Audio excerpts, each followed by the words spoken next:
Welcome to GameStuffed. I'm Will. And I'm Josh. And this is going to be a video. There was a convention going on close to us that we found, and we've never been to a convention before. So we decided to go. It's a little, kind of like a little small, one guy hosted convention. Yeah, I mean, either this one guy or a small group of people put this together and then had it. Well, here's a good way for you guys to picture it is it took place. They had it in a church on a campus. Yeah. Yeah. And so we went and checked it out, and here's the footage that we got.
Footage from the little game convention, and we would like to share our kind of first impressions, experience of the place. Me going in, I was expecting it kind of was what I expected it to be, kind of a video game flea market, except not really as cheap. Yeah, there was a lot more like legitimate, legitimized Oh. vendors Yeah. than we expected. Kind of expected more people to be selling. I thought it was just going to be people in their collections. I didn't know there was going to be people from like these actual websites and Yeah, people who owned website stores, and even people from out of state owning bigger stores. which we will post the links in the description of these websites. Very cool people that we met. The people were awesome, and these guys that owned, these e-shops and Right. the actual stores. They actually have like actual stores in their hometown. They're really cool people. Oh yeah. And even though everything was a little expensive, they had fair prices, Yeah. and people were willing to go down on stuff. Right. What I wasn't expecting is, see, once the place opened, I thought everyone was already set up, because there was already an awful, well, not like a big convention, but then for the small convention, there was an awful lot of stuff set up. There was. We walked around, like, the area, and by the time we walked around, people were actually still bringing in and setting up stuff, and it's like... Well, when we first went in there was already so much to take in. Right. Like, so many games just everywhere, and we had... I don't know, I'm used to going into a store and looking, at the section. It wasn't like that. You had to look at everything completely first.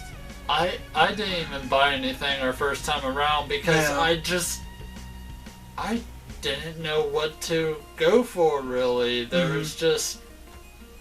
Me either. And then, but after we got around the one time, we went around again, and every time someone bought something, they were just putting something new out. Yeah. Or even new people were coming up and setting up new tables.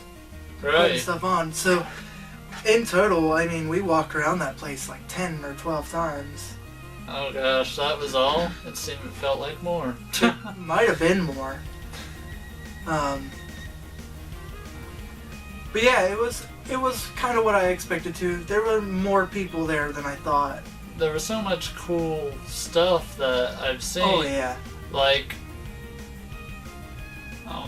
Not even just games too. They yeah. There was like an official Nintendo like board, like light up board thing. That was for sale? I don't think that was for sale, but just stuff to see and all kinds of stuff to take in. They had a whole bunch of stuff just set up everywhere. And then like one of the shops, they had reproduction cartridges. Oh yeah, and, they did. Painted consoles, and just all kinds of cool specialty stuff. Which all this you've probably already seen in the footage. Yeah. But yeah, our experience, I was not expecting the reproduction cartridges. I wasn't expecting anything like that. Yeah. But it was a very awesome place and cool people, and hope to go back. Oh yeah, they actually have a website where they usually post when their upcoming event is, which, by the sound of things, they have one like every 3 or 4 months or something like that. Something like that. I think it was like 3 or 4 to 6 months. Yeah. I linked it in on our Facebook page. If you guys want to check it out, it's called Gamers Con. Yeah. Which there's also pictures on our Facebook page. Yes. That we got separate from the videos. Yeah. And so I hope you guys check that out too, and think on to our pickups. Oh yeah, because that will probably just add more to a story of our experience. Oh yeah. So after walking around, we found some stuff that we wanted to buy, and we got a lot of stuff bundled. Yeah. That we talked them down, and this. So I came across. There was this guy that had a bunch of like loose. What were they, like Atari manual or? Oh yeah. There were some Atari manuals and some random manuals. He had a lot of manuals. He had like binders full of manuals. Yeah, just loose ones. I think he was selling for $1, and I came across this booklet in there. It's a Nintendo 64 Powers Guide, which these were booklets that had tips for a number of games in them, which, this one is volume 3, but this was like a smaller version of a strategy guide for these games, kind of. Didn't you say you went in, you were going to the convention, and one of the things you were hoping to find was Nintendo Powers? Yeah, I was actually, which it was kind of disappointing that they didn't have any magazines there, but they did have this, and $1, I couldn't go wrong, right? Yep. Although I think we only have like 3 games that this thing covers. But yeah. When did this come out actually? 1998. So yeah, there was internet, but this is still kind of cool. Yeah. This one. All right. So I don't know what persuaded me, but maybe it has to do with one of the games I'm still trying to find is on a Super Famicom. And we actually, if you watched our collection video, we actually have a couple games on the Super Famicom. So I thought, why not complete it and get a Super Famicom?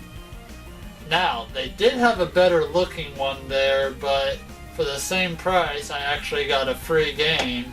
Yeah, with this one, and we don't know what it's called other than the subtitle of Magic Adventure. Yeah.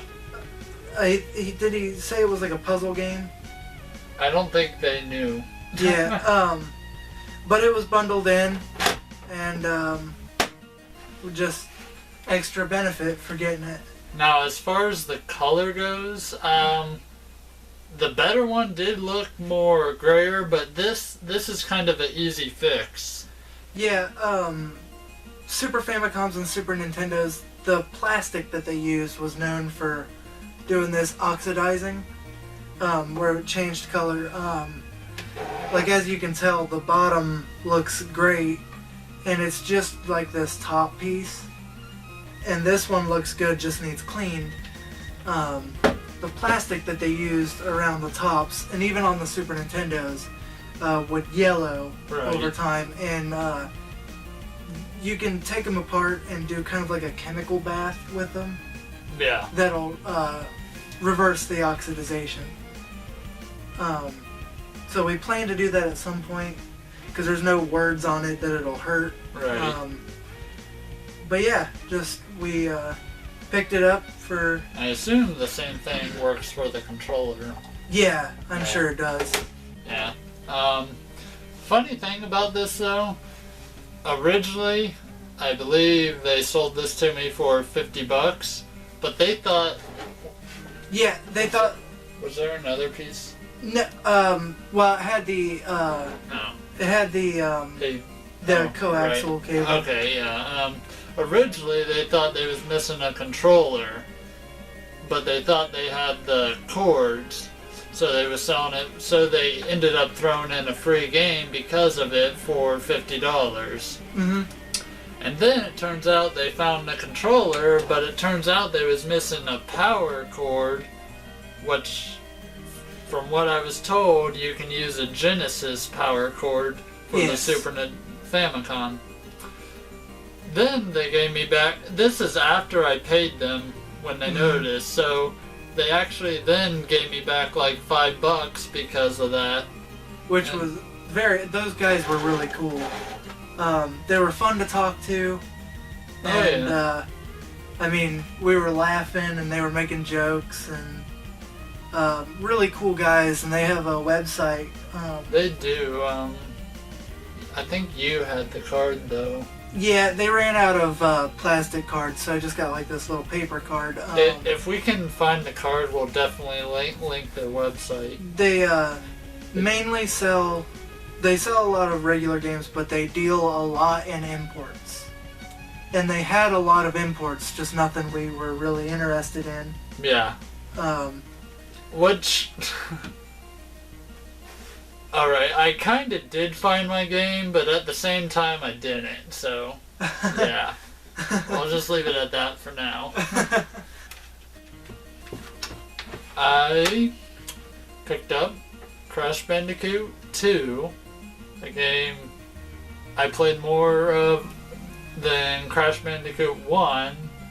It's what I remember more of, and I picked it up for $10, which is not bad. The case looks good.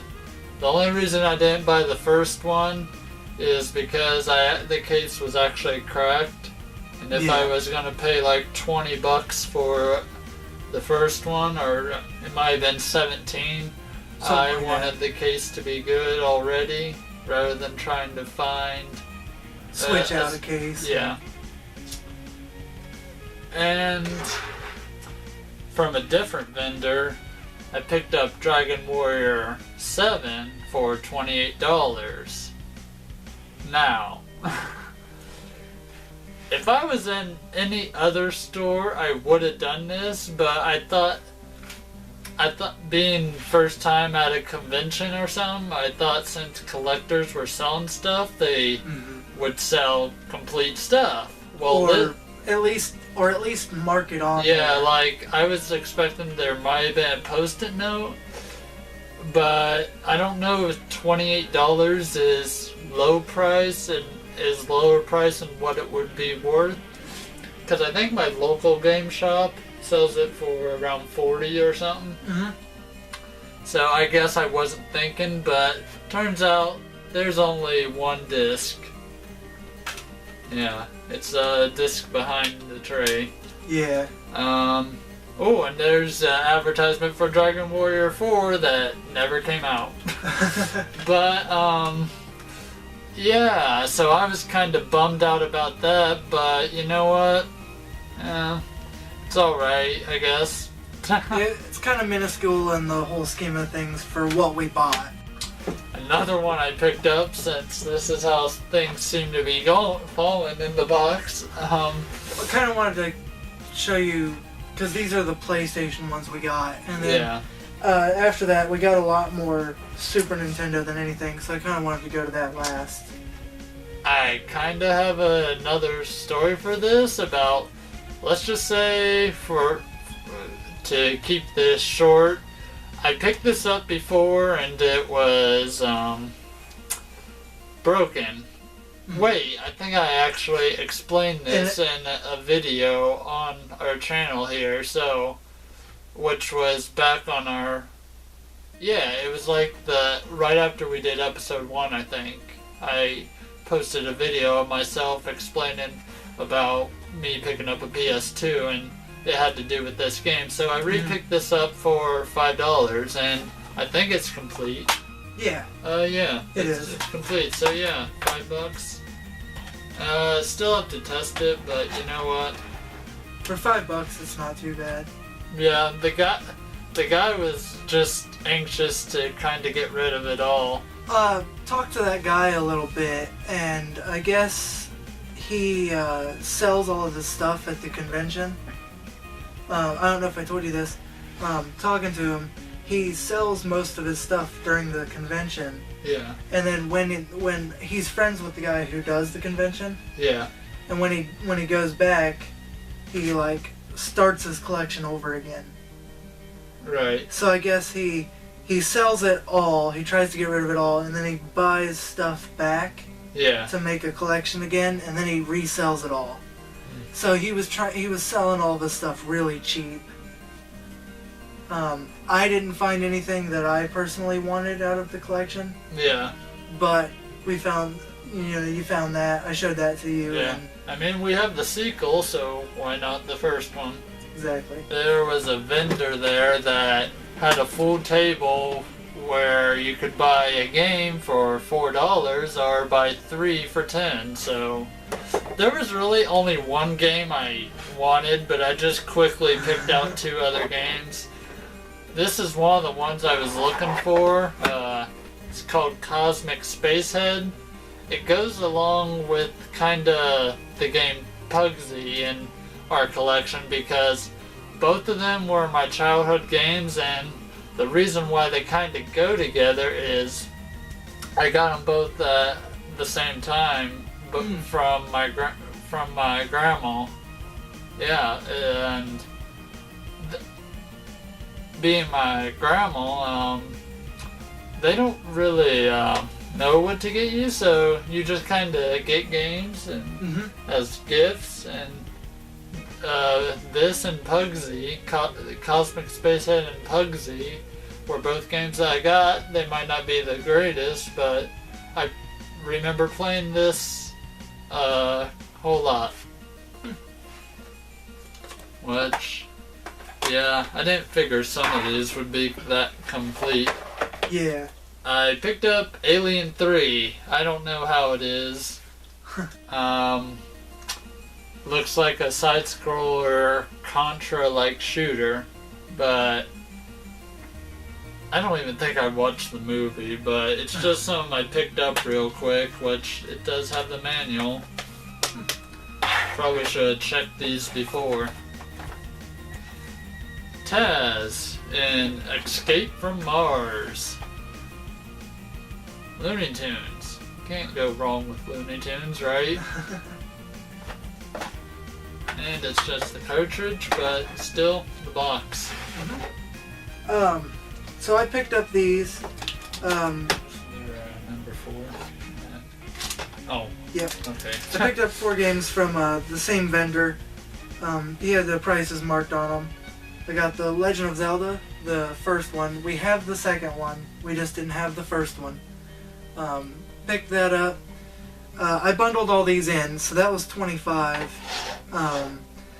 In total, these added up to $100, and I talked them down to I think $70 or $80. Yeah. Which I got a couple games for free with that price. Picked up Castlevania 2: Simon's Quest to complete our Castlevania collection on the NES. Not too bad of a game. Very different from the rest. Yeah, it is. But honestly, not that bad of a game. Yeah. And then I got Super Mario 64, which came in this plastic thing. I've played a lot of this on the DS. Actually, it was a complete remake. Yeah. Completely exactly the same game. Almost beat it. I wanted it on the N64. Really good game. And then would you believe that I have never really, I mean, I played it, but I've never really sat down and focused and played through Super Mario 64. Oh, really? Yeah. Like I said, I've never beat it. Like, I got to the end. Like, I played it here and there, but never really focused on playing it. It's just amazing, kind of, in a way. Yeah. It was a pretty good game. Then I got The Legend of Zelda: Ocarina of Time. Card for a decent price of $30. But like I said, I got this all bundled together for I think it was closer to 80. It might have been 75. I can't really remember. Something like that. But yeah, got those from the same vendor, and he was an alright guy. Yeah. This is a little bit in rough shape. Toy Story for the Sega Genesis. Why'd I pick this up? Childhood memory.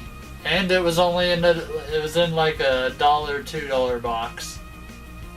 So I got it. I've beaten this game several times. Well, can't remember if I owned it on the Genesis or N64, but I've beaten it several times.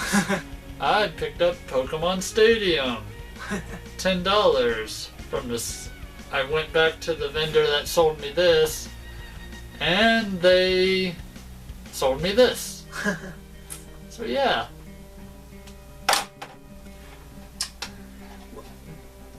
Talking about that one vendor that had the ROM hacks, they had some pretty interesting cartridges, and I was looking at them too, and you bought some. Yeah. I thought about buying one of these, and you got to it first. Oh, really? I Yeah. did not think... Well, I just saw the game that I wanted, then automatically I decided, hey, I should bundle this with something, and then I saw this. Yeah. The game he is speaking of is The Legend of Zelda, or BS Legend of Zelda Maps 1 and 2. And if you watched our very first podcast, we talk about the Satellaview. Yeah. And that's where these come from. This is the only way to play it is through ROMs. Right. And or you could buy a Satellaview, which has a built-in memory unit off eBay for a big price, and you can plug it into a Super Famicom. And then you have to hope that it was downloaded onto that cart, because it would download on there, and you have to hope that you get one with it downloaded on it. Right. So you might have to go through like 15 of them before you even find it. Or look for a seller that actually posts the information. It's true. And then, remember that game I was looking for an import for? Well, that would be Dragon Quest V, which, no luck, I did not find an import. But I did find an English translated Super Nintendo cartridge from the from that same vendor, and that is what struck me to automatically grab something else to bundle it together.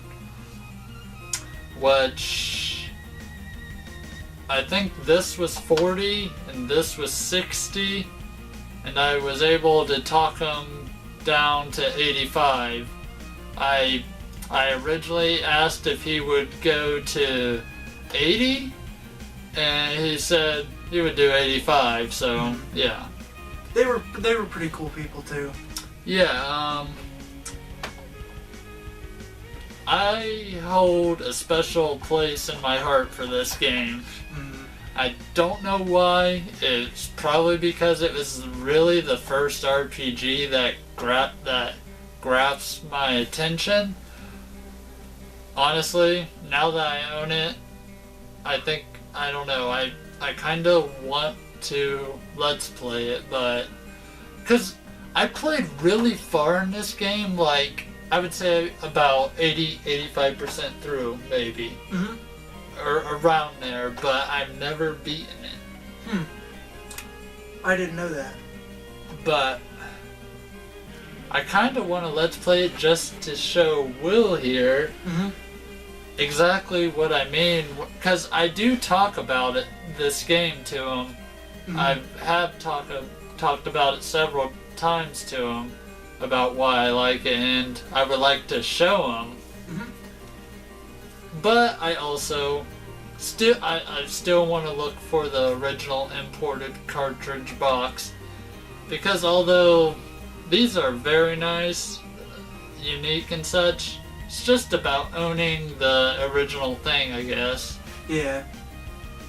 I know that these are reproduction, like, we pretty much bought them off the black market, or whatever you want to call it. My girlfriend picked up Zombies Ate My Neighbors for me as an early birthday present. Really fun game, multiplayer. Very simple. Yeah. It's arcade style. Yeah.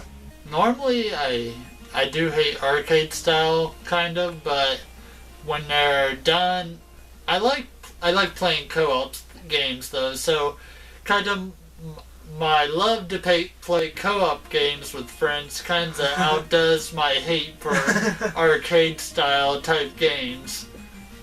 Gotcha. I didn't know that. What? I didn't know that you really didn't like the arcade style games. Well, it's just the fact that you go for points and it's very repetitive, but when you're doing it with someone, it adds to it rather than playing it like a single player game. Mm-hmm. I think it's a lot of fun, and playing with another person, you get a lot of humor and stuff. That's what makes it really fun. I got that, and then I got these two bundled together. I was wanting to get Super Mario RPG, Legend of the Seven Stars. I've heard it's a really good game, and I want to play it at some point. Right. He had this for I think it was like $50. I got that one, and then I ended up bundling Super Mario Kart with it. I think this one was $25, and I asked them if they would go $55, and they thought about it, and ended up taking $55 for both of them. Yeah. So I got a pretty good deal on that one, and two really good games. I have a lot of fond memories of Super Mario Kart, and actually recently have been playing this. Yeah. And exactly what I remember, a lot of fun. You know, I actually played a tiny bit of Super Mario RPG.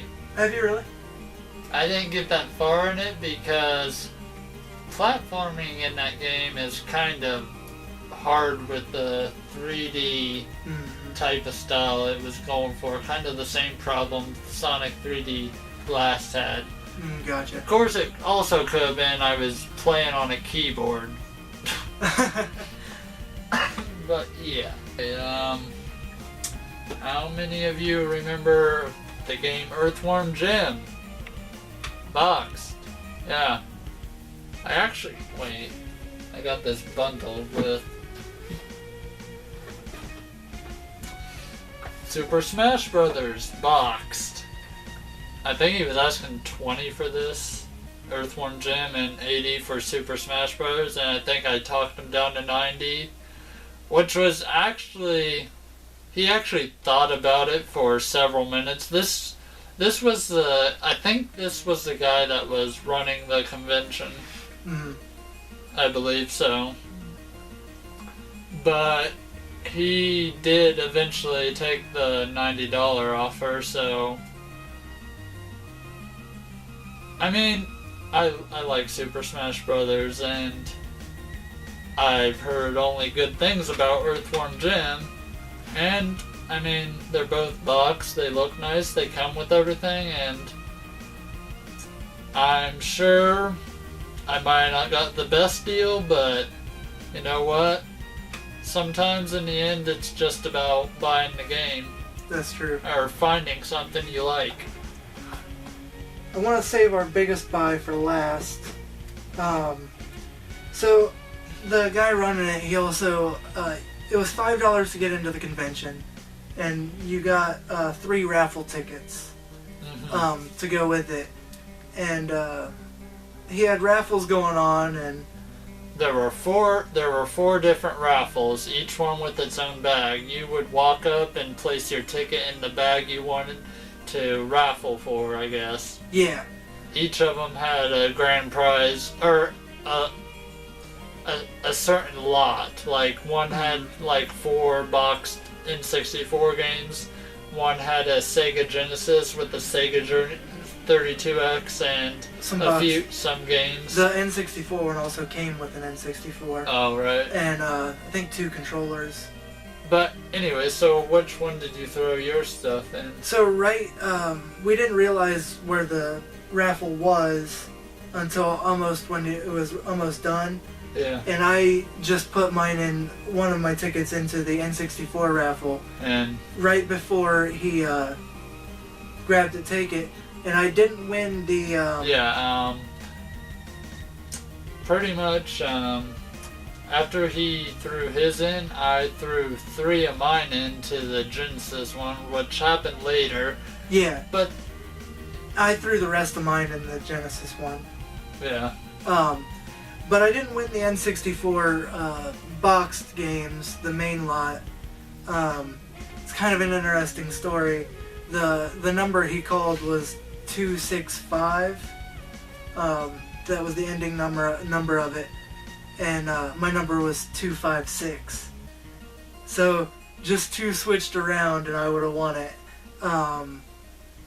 But after he did that, he threw in a consolation prize. Another funny thing, the consolation prize was The Legend of Zelda Ocarina of Time, which unfortunately I had just bought a couple minutes prior. Yeah, like 15 minutes. Yeah, but I got a duplicate of that now, so it was just cool to win it.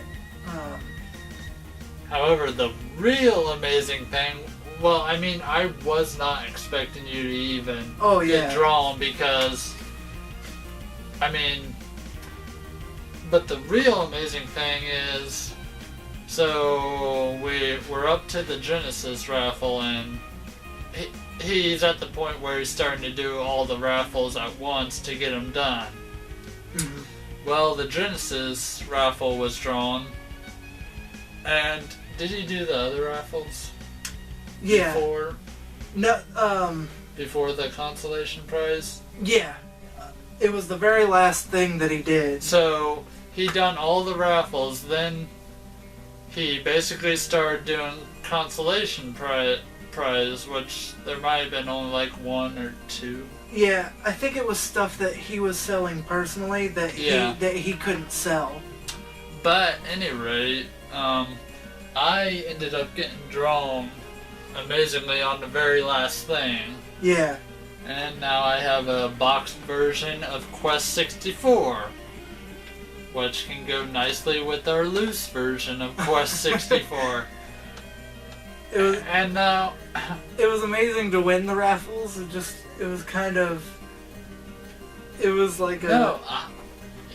amazing to win the raffles because, I mean, I didn't even see one of us getting drawn. No, not at all. Both of us getting drawn on, 2 different things, yeah.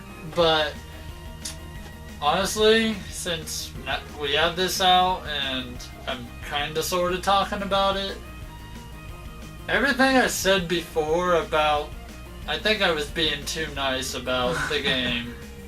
I think it should have been better, actually.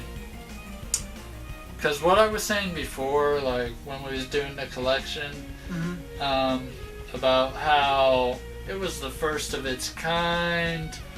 Sure, other games did it better afterward, or it was the first of its kind on the N64 and others did it better afterwards. But then I realized RPGs have been around forever. Oh, yeah. And then I don't know why, but I watched a review for this the other day, and I don't know, the fact that one thing you cannot slack on in an RPG is having a weak story, which this is. For almost all this game, up until about the final battle, their only story is you're trying to find your dad. And that's the only thing you got, and then at the end they try to add some bit of complexity to the story, but it just comes off as horrible. And I mean, the gameplay is basic, but I don't know. It's not a very well made game, I guess, is what I'm saying. So I take my positive comment back on what I said on that. Well, we only had one more buy, and this was pretty much at the end of the convention. I thought there were... Oh. Yeah, there are 3 games that we got. Only got 2 right here because... so what we ended up buying, these were really expensive. The biggest buy we did all day. Yeah. And we got... we originally wanted... we both got these as far as we split the... We went half and half. Yeah. We originally wanted Super Metroid, and it's complete in box, and it looks pretty good. Yeah, I don't know if... there's a bit of glare because these are in, like, these... They came with, like, little plastic shells, yeah. which are amazing. The quality of these are awesome. Yeah. And the seller that we talked to actually gave the website that he gets these from, and we'll have to link that in the description as well, because we plan to get more of these. Oh yeah, because this, yeah, and even this, it protects it really nicely, and they protect them from like UV and stuff. But this is complete Super Metroid. He wanted 110 for this. Yeah. And we wanted it. We really wanted it, and yeah, it was 110. Okay. And but we bundled it with separation anxiety, complete in the box. That was 55. That I do remember. Yeah, so that puts it up to 165 that he wanted. It went. How much was your other one? Well, and then we also got Super Mario All-Stars and Super Mario World combo cart that I think he wanted 30 for. I thought the total price went over 200 originally. Well, yeah, he might have wanted more then. I think it did go over 200. Yeah. Because we dropped it 40 to 170. Yeah. Or it went up to at least... I thought it was like 210. 205, I think. 205. Yeah. So yeah. He Sorry, wanted like we're trying to do math and just never. He wanted. I get that he wanted 40 for the Super Mario World and Super Mario All Stars combo cart. Yeah. Which we picked that up too, and we talked him down to 170 for all 3 of these. Yeah. Yeah. And we went half. The reason I don't have it is because in our collection I have a complete. That was the last thing I needed to complete my Super Nintendo in the box. It's the Mario set that came with the Super Mario All-Stars and Super Mario World combo cart. So I put it in there with the packaging, and so it's tucked away. Awesome. But that was our pickup, and really excited about these. Yeah. We really wanted to get something big, something. Yeah, we was about ready to leave, and we wanted to just go out and just get something really nice. Mm-hmm. It was mainly for Super Metroid, but out of the corner of my eye, I saw Separation Anxiety. I remember playing that game, and we just bundled the 3 games together and see what we could do. He thought about it for a while, but they were really cool guys, and we'll link you to their. I don't think they have a website, but they have a Facebook page. I guess they have a local store, and they're pretty cool guys. Yeah. So that's what we got from the convention, and we'll see you in the next GameStuffed episode when our topic or whatever. See you guys.